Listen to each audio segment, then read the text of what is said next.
Hi everyone, I hope everyone is doing well. In today's episode, I'm going to explain you how to create a table using condition formatting, whether the cell has data.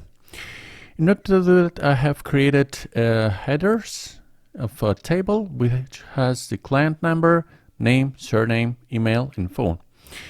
And I'm coming below this header, and I'm gonna select all the columns, the cells, like this. And after that, we have to press Ctrl, Shift, and down arrow key on our keyboard in order to select all cells of our table. I've done that. And after we have select all the cells inside our table, we have to come up to the menu from home. We click in this section, and from here we have to select conditional formatting. And you can see the drop-down menu has opened, and from here we have to choose Manage Rules. We're clicking this, and a new window has opened, Condition Formatting Rules Manager. From here we have to add a new rule, and from here a new window has opened, select a rule type, and from here we have to choose Use a formula to determine which cell to format. I have select this, and from Edit the rule description, from format values where its formula is true, we have to choose the B5 cell. And as you can see, the Excel for as default has freeze the B5 cell, but I don't want to freeze the B5 cell especially. I just want to have stable the B column.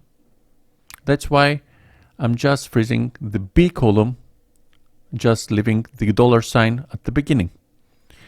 After that, we come to the right side, and here we have type less or greater than, which means is not equal to empty, double quote, and we say that if the cell is not empty.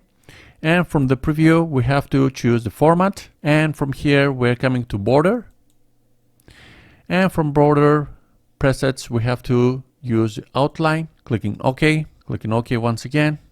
As you can see now, the formula has applied to B5 cell until the F1,048,576 cell, and from here we're clicking the apply, clicking OK. And let's try if the rule has applied correctly. From client number, I'm gonna say 1. As you can see, the border lines have come automatically here. I'm going to do 2, 3, 4, etc. 5, 6.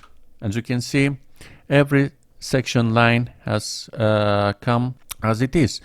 Let's delete the value of 5. Press enter. As you can see, the border lines disappeared automatically, which says the B9 cell is empty, the value is empty, has no data. That's why I have to delete the border lines. Let's put it back, and we have the border lines once again. Voila! So the video was like this. If you like this video, please give a big thumbs up, and if you're not subscribed to my channel, please subscribe in order to see more future content. Until the next one, have a nice day. Bye bye.